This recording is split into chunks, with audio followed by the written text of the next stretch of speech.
Mandla! Awethu! Mandla! Long live the undying spirit of Nelson Mandela, long live! Long live the undying spirit of Comrade Yasser Arafat, long live! Long live the undying spirit of Comrade Fidel Castro, long live! Long live the undying spirit of Comrade Samora Machel, long live! Long live the ANC, long live! Viva COSATU, viva! Viva the South African Communist Party, viva! Viva the ANC Youth League, ANC Youth League, ANC Youth League, viva! Viva the ANC, ANC, ANC, ANC, ANC, ANC, viva! Thank you very much, comrades. Before I begin, comrades, I'd just like to recognize the leadership of the Progressive Youth Alliance of Wits University, who is sitting with us today. They have recently defeated some Mickey Mouse organization called Project W.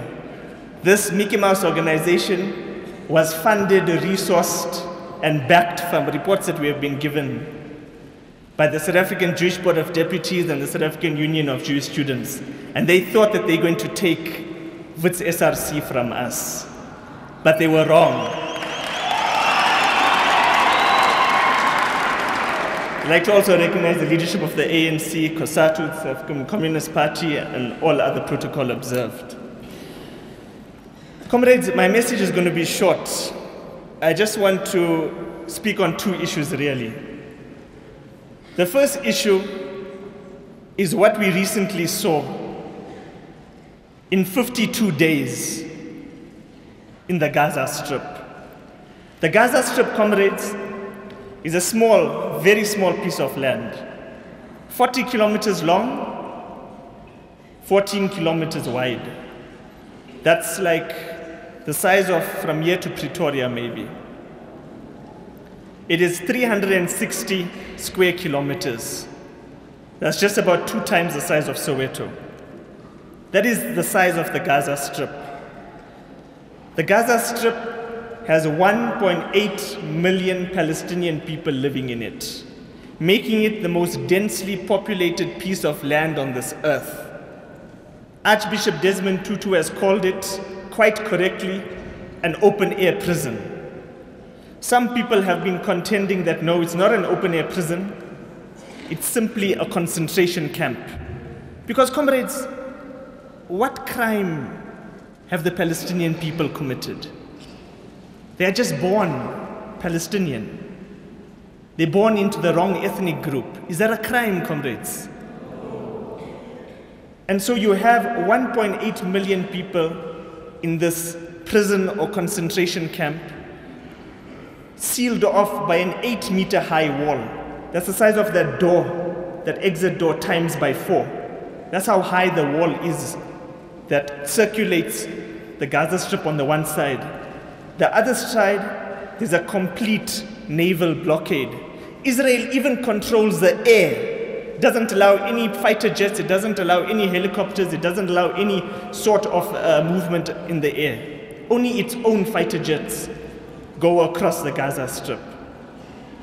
Israel doesn't allow certain foods into the Gaza Strip.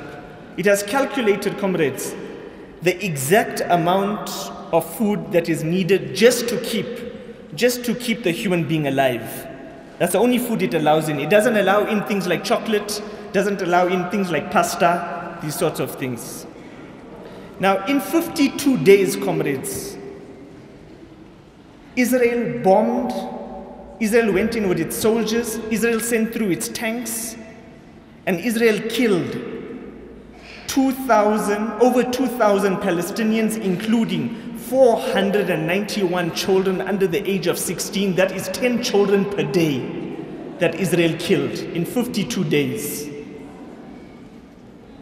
But if that doesn't make things bad, Israel destroyed 40,000 homes, leaving 400,000 Palestinians, as we speak here today, completely homeless.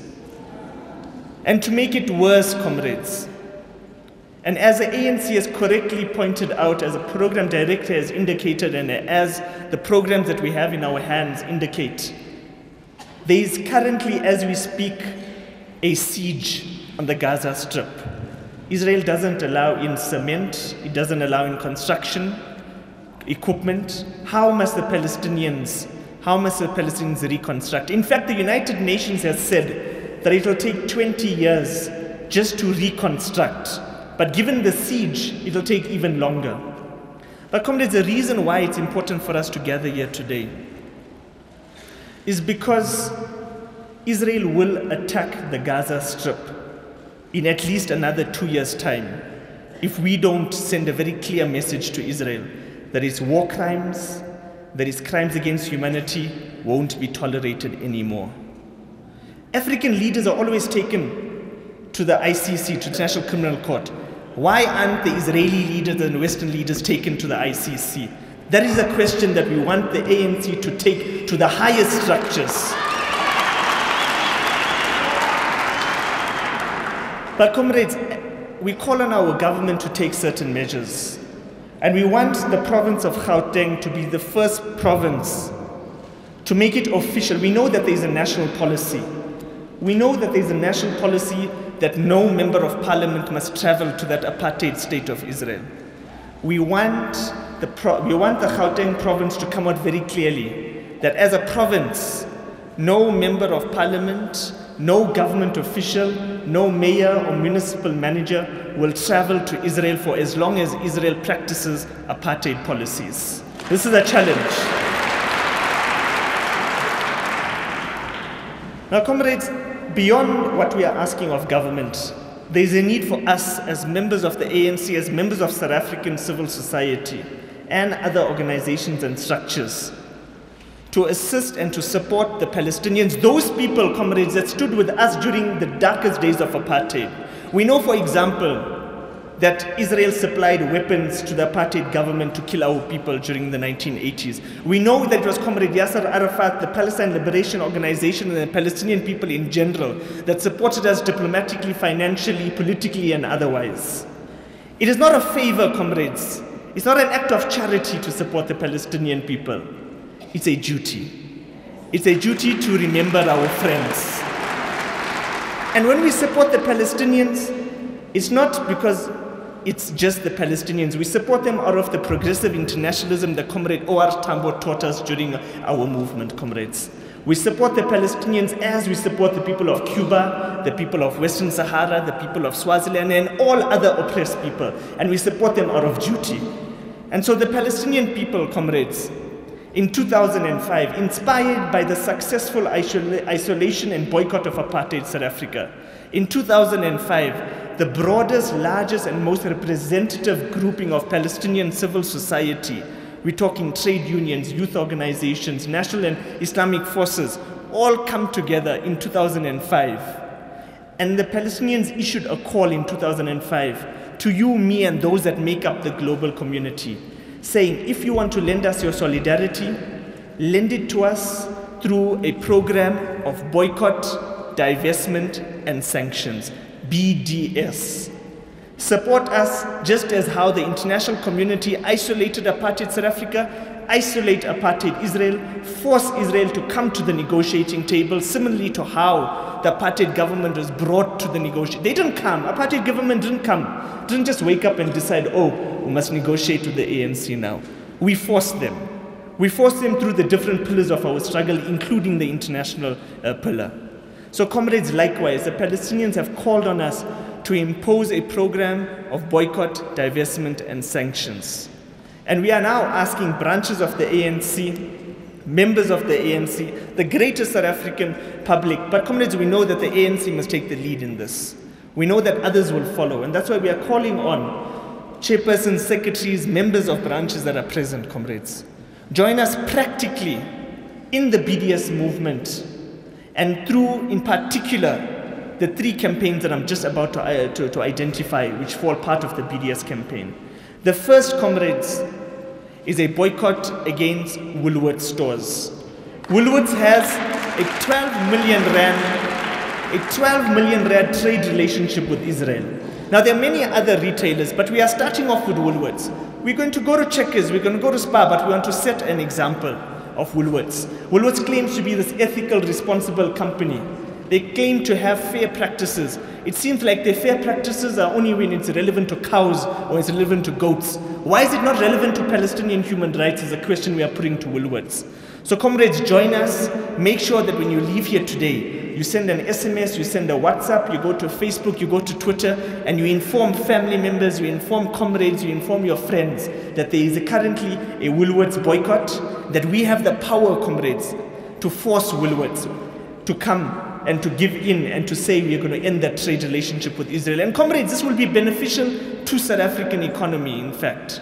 Because if Woolworths has to stop that 12 million rand trade relationship, those products which are currently being sourced from Israel, tomatoes, cucumbers, strawberries, those can be sourced here locally. There's no reason why we should be buying from an apartheid state when we can buy it from here in South Africa. So comrades, join us.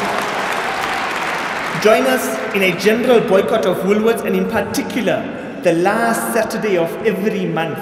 We are calling for a national day of action. The last Saturday of every month, we are calling for pickets, protests, and other actions at all Woolworths stores across the country. Whether it's a food store, whether it's a clothes store, all Woolworths branches must feel the movement of the Boycott Woolworths campaign. That's the first campaign. Comrade, the second campaign that we are calling on you actively to support us, and we're calling in particular members of parliament from the legislature that are here today. There's a security company called G4S, Group for Security. G4S runs the prisons, the torture centers, and the detention facilities. And we are currently giving contracts to G4S, which is an international company outsourced in Israel to run the prison system, to keep the political prisoners in similar conditions as to what South African political prisoners were kept. Now, comrades, there's no reason for us to use an international security company. We can use locally black-owned security companies for our government contracts. And thirdly, comrades, the third campaign. The Israeli lobby is trying very, very, very, very hard to circumvent national ANC policy. They're trying to circumvent the fact that Comrade Obed Bapela has made it very clear that no member of parliament, no ANC official must travel to Israel. And how they're doing this is they're using an organization called the South African Jewish Board of Deputies, the South African Zionist Federation. They're coming out even to branches to try to come and buy off the ANC. We are not for sale, comrades. But also, comrades, our issue is not with Jews. We have many progressive Jews in our movement, and we've always had Comrade Joe Slovo, Comrade Ruth First, Comrade Ben Churok, many other Jews who said what Israel is doing, they are not doing it in the name of, they're not doing it in my name. We have many progressive Jews who make a clarification and make a distinction between being Jewish and being Zionist. We have a problem with those that support Israel and consider themselves Zionists. We don't have a problem with Jews per se, comrades. We have many Jews that we celebrate in our movement. And so, comrades, we want to send a very clear message as to what is ANC policy. And we need to start having concrete programs within our branches to educate our membership on what is the ANC's policy regarding Palestine, to educate members on what is the boycott all about, to educate members that the ANC supports such programs as the BDS campaign, etc. So those are three things, comrades, that we are leaving you behind with as BDS South Africa. We hope that it will be taken. Comrades, I'm going to end off with a short story.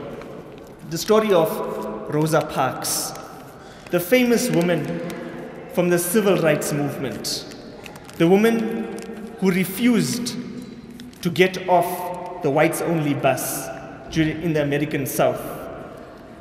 Rosa Parks was found outside the apartheid embassy in Washington, D.C., protesting against apartheid South Africa during the 1980s. The journalists came to her, they asked her, but you have so many issues of racism here locally in the USA. Why are you protesting against apartheid, which is thousands of kilometers away there in South Africa?